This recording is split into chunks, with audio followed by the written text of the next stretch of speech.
Hello everyone, मेरा नाम फैजुल बारी है। आज हम लोग 31 हरलाखी विधानसभा क्षेत्र में हैं। हमारे साथ निर्दलीय उम्मीदवार मोहम्मद शब्बीर अहमद हैं। आइए जानते हैं उनके बारे में और हरलाखी की समस्याओं के बारे में। हमें देख रहे हैं और सुन रहे हैं हरलाखी विधानसभा के तमाम साथियों को मेरा आदाब, मेरा सलाम, मेरा प्रणाम और दुर्गा पूजा की बधाई और 12 रबीउल अव्वल की मुबारकबाद। तो शब्बीर जी, हमें बताएं कि यहाँ की सबसे बड़ी समस्या क्या है। आपका सवाल बहुत अच्छा है। चाहे वो स्वास्थ्य का मामला हो या शिक्षा का मामला हो या किसान का कोई मामला हो, मुद्दा है, या यहाँ पे जो सबसे बड़ी समस्या है वो भ्रष्टाचार है। भ्रष्टाचार से बहुत सारे लोग यहाँ भयभीत हैं, यहाँ के आम आवाम भयभीत है। आपने बताया कि यहाँ भ्रष्टाचार काफ़ी ज़्यादा बढ़ गया है। आप विस्तार में बताइए कि किस प्रकार की ये भ्रष्टाचार चल रही है। देखिए, भ्रष्टाचार का मामला तो ऐसा है कि पंचायत स्तर से लेकर के ब्लॉक स्तर से लेकर के अनुमंडल स्तर तक जनप्रतिनिधि को लोग बनाते भी हैं, पंचायत स्तर से लेकर ब्लॉक स्तर तक के। लेकिन सरकार की जो कर्मचारी हैं उनको जनप्रतिनिधि के माध्यम से मिला करके और शोषण किया जा रहा है गरीब गुरबा का और किसान का, आम आवाम का, जिससे लोग बहुत भयभीत हो गए हैं। और ख़ास तौर पे हमारे हरलाखी में दोनों की मिली भगत से भ्रष्टाचार चरम सीमा पर है और लोग भयभीत हैं, उससे मुक्त होना चाहते हैं। और हम विश्वास दिलाते हैं हरलाखी भ्रष्टाचार मुक्त होगा, यही मेरा वादा है। शब्बीर जी, आपने कहा कि हरलाखी भ्रष्टाचार मुक्त होगा, तो आप कानून व्यवस्था में ऐसी क्या चेंजेस लाएंगे जिससे हरलाखी के अंदर ये पॉसिबल हो सकेगा। भ्रष्टाचार मुक्त करना तो आसान काम है, लेकिन किन्हीं के द्वारा आज तक ये किया नहीं गया। हम यहाँ से भ्रष्टाचारी जो पदाधिकारी हैं, सबसे पहले उसको अपने ब्लॉक से, अपने पंचायत से, अपने यहाँ से निकाल के बाहर करेंगे। और हम अपने हरलाखी की आवाम को ये अपील करेंगे कि भ्रष्टाचार करने में आप कोई मदद न करें, आप कोई सहयोग न करें, आप उनसे बचें। शब्बीर जी, ये तो बहुत अच्छी बात है कि आप इसके ऊपर एक्शन लेने के लिए तैयार हैं, परंतु एक बहुत बड़ा इशू है युवा बेरोजगारी की। आप इसके बारे में क्या सोचते हैं और आपका क्या प्लान है। देखिए, युवा की जो बेरोजगारी का मुद्दा सही में बहुत बड़ा मुद्दा है और जो अभी हम लोग या पूरे विश्व में, बल्कि पूरे विश्व में जो कोविड का जो मामला है, कोरोना का मामला है, इससे और जो लोग युवा बेरोजगार आके घर पे बैठे हुए हैं, ये बहुत बड़ा मुद्दा है। लेकिन ये बात तो सही है कि सरकार इतनी निश्चिंत बैठी हुई है। हमारे इलाके में बड़ी सी बड़ी चीनी मिल था, सूता मिल था, यहाँ घर में समझिए कपड़ा बुनकर का काम था। ये सारा काम को तो सरकार सिर्फ कागज़ में रख के बंद कर दिया है। लेकिन हम लोगों का अपना सोच है कि अगर हमको ये मौका मिलता है तो हमारी जो इलाका है, हमारे इलाका में एक से एक बड़ी संस्कृति, ऐतिहासिक धरोहर, एक धार्मिक स्थान सब भी है और बहुत सारे हमारे इलाके में जो ज़मीन है वो खाली पड़ी है, जहाँ बाढ़ का और सुखाड़ का मामला रहता है। अगर चाहें तो छोटी छोटी फैक्ट्री, छोटी छोटी इंडस्ट्री लगाकर अलग अलग सेक्टर में उसको बना करके हम उनको रोजगार देने का काम कर सकते हैं। भ्रष्टाचार से समझिए कि जिनके पास पैसा है, शिक्षा नहीं है, वो नौकरी पाते हैं, और जो शिक्षित हैं वो इन चीज़ से वंचित रहते हैं। हम लोग चाहेंगे कि उनको यहीं रोजगार मुहैया कराने का प्रयास करें और उनको बाहर जाने की ज़रूरत कम पड़े। शब्बीर जी, आपने अभी जिक्र किया कोविड के बारे में। कोविड के आने के बाद हमें पता चला कि हमारे यहाँ की जो स्वास्थ्य सुविधाएं हैं वो बहुत ही बेकार है। आप हरलाखी की स्वास्थ्य सेवाओं के बारे में बताइए। कोविड के मामले में आपने पूछा, स्वास्थ्य का मामला पूछा। देखिए, पूरे देश में कोविड के मामले पर जो पूरा देश जानता है कि देश अपने स्वास्थ्य के मामले में खोखलेपन का सबूत दे दिया, पूरा देश जानता है। मैं हरलाखी की बात करना चाहता हूं, बल्कि जिला मधुबनी है मेरा, मैं उसकी बात करूंगा। 60 लाख की आबादी मेरे जिला की है और 12 बेड का हॉस्पिटल, सदर अस्पताल है मधुबनी में। उसमें जब पूरी व्यवस्था नहीं है, समस्या समझिए डॉक्टर नहीं है तो नर्स है, नर्स नहीं है तो डॉक्टर है। और हरलाखी की जहाँ पे बात कीजिएगा, हरलाखी में अंग्रेज के ज़माने के टाइम का हॉस्पिटल बना हुआ है। एक मरतबा उसको आज से 10 साल पहले उसका रंग पेंट कराया गया था। अब तो उसमें ना डॉक्टर है, ना कोई नर्स है, ना कोई एक सामान है, कोई व्यवस्था है, ना कोई दवा। जब हॉस्पिटल में ताला लगा हुआ है। हमारे यहाँ PSC है, मधवापुर है, हरलाखी में है, सब जगह समझिए कोई व्यवस्था नहीं है। समझिए कि हवा हवाई ये बातें हो रही है और कहीं कोई व्यवस्था है ही नहीं। इसमें तो पूरी सरकार फेल है और जनता भी इस बात को जानती है। ये बात तो मैंने आपको पहले भी बताया, भ्रष्टाचार की चर्चा की है। और ये तो बात तो साबित है कि यहाँ के जो जनप्रतिनिधि हैं, अभी भी जो जनप्रतिनिधि वर्तमान है या पहले भी जो रहे हैं, ये सब की प्रशासन की उनकी मिली भगत है। और मिली भगत मिल करके दोनों मिल करके ही सरकार के माल को लूट कर रही है और जनता को कंगाल करने पे लगी हुई है, उसको ठगने का काम कर रही है। जिस दिन मैं यहाँ बैठूंगा, सबसे पहले इन भ्रष्टाचारी को और इन मामले को यहाँ से बीमारी की तरह निकाल के बाहर फेंक दूंगा और स्वच्छ यहाँ हरलाखी और हरलाखी का स्वास्थ्य और यहाँ की जनता होगी। शब्बीर जी, आपका जो हरलाखी विधानसभा क्षेत्र है, ये एक कृषि प्रधान और कृषि पर आधारित और निर्भर क्षेत्र है, तो किसानों के मुद्दों के बारे में आप क्या सोचते हैं? देखिए, किसान यहाँ का तो इतना अपने आप को बदनसीब समझता है कि कभी उसको इस क्षेत्र में बाढ़ से प्रभावित हो जाते हैं। एक बार नहीं, 3-3 बार अपने फसल को लगाने के बाद भी उसकी कमर टूट जाती है, फिर भी हिम्मत करके वो खेती किसान अपना करता है।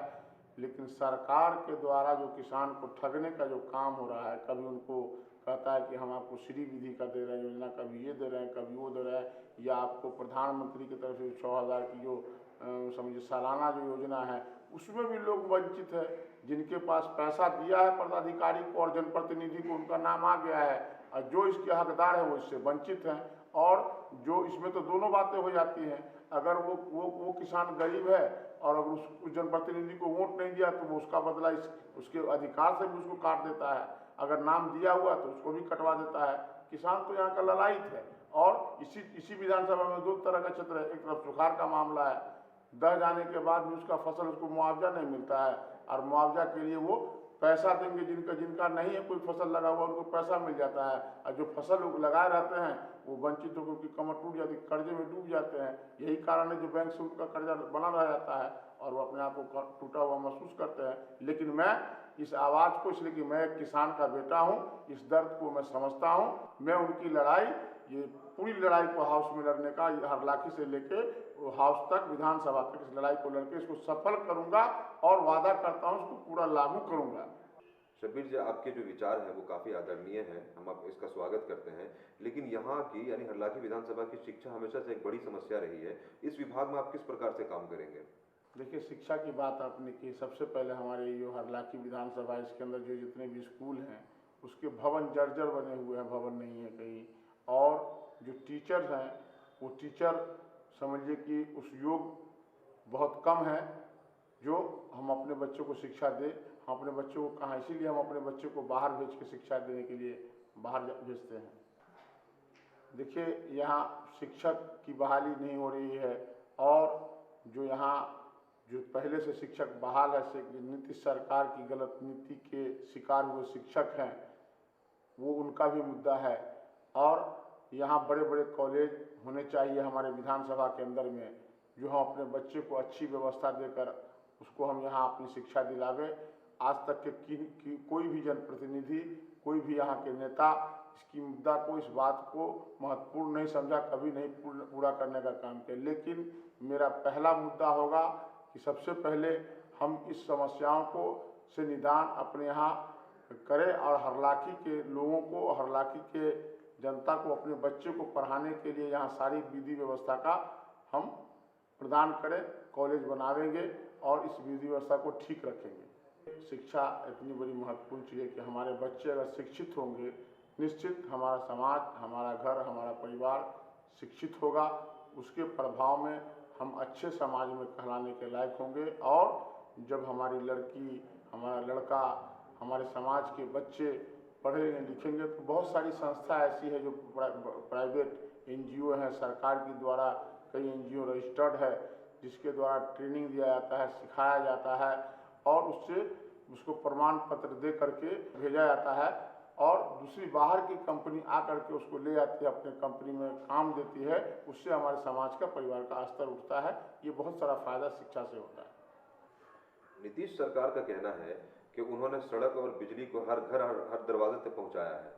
हरलाखी विधानसभा में इसकी क्या ग्राउंड रियलिटी है? देखिए, सड़क और बिजली की बात आप करते हैं, हमारे विधानसभा में आप नीतीश सरकार के बाद उन्हीं के समझिए कि यहाँ MLA हैं। और सड़क का मामला ऐसा है कि आम जनता जब सड़क के लिए अगर रोस्ट होती है, प्रदर्शन करती है, तो उन्हीं के सरकार के नेता और कार्यकर्ता उन पर एफआईआर कराने का काम करते कि हमारी नाकामी को ये उजागर न करें। और वो कहते हैं कि मैं सड़क का जाल बिछा दिया हूँ। करहड़ा पंचायत है, वहाँ पर तो समझिए कि अभी बाढ़ आया था, मैं 3 दिन दौरा किया हूँ नाव में जा करके, और महीनों का 2-2 महीना वहाँ का लोग एक दूसरे से समाज से गांव से कटा रहा। आप देख लीजिए पूरा जर्जर बना हुआ है, जाने की स्थिति नहीं, पैदल नहीं चल सकता आदमी। एक कोना तो ये है, दूसरा कोना चले जाइए आप हरलाखी में, कदवाही चले जाइए, या उसी जगह फिर हरलाखी चले जाइए, ठड़वा चले जाइए। अभी आप मोटरसाइकिल से नहीं जा सकते हैं, ऐसी हालत है रोड की, गिर जाते हैं बच्चे, स्कूल जाते हैं तो कीचड़ में गिर जाते हैं। सड़क के मामले में और बिजली के मामले में तो एकदम फेल है नीतीश सरकार।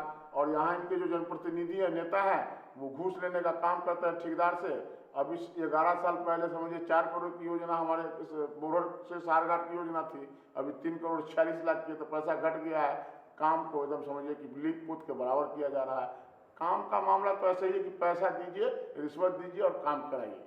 काम हो ना हो, मिट्टी डले न डले, पैसा उड़ जाता है, खरंजा हो ना हो, पैसा उड़ जाता है। ये सब फेल है इनका। तो सब योजना समझिए कि भ्रष्टाचार है, सब काम कोई नहीं हुआ, इनका सारा योजना फेल है, सारा वादा फेल है। आप बात कर रहे थे बिजली की, तो ये हालत है कि जो पुराने तार जितने जर्जर हुए पड़े हैं कि आदमी रोड पे चलता है तो 6 से 7 फीट की ऊंचाई पे तो तार लटक रहा है, कब किसकी जान को पड़ जाए, कब कौन मर जाए, कोई पता नहीं है। बिजली की सर्विस समझिए कि 5 घंटा 7 घंटा रहती है। आप जब जो मार्केट एरिया है, जो जहाँ व्यवसायी वर्ग के लोग रहते हैं, दिन में उनकी लाइट कटी रहती है, बैंक में आपकी ज़रूरत है, वहाँ दिन में लाइट कटी रहती है, लाइट रात को आता है।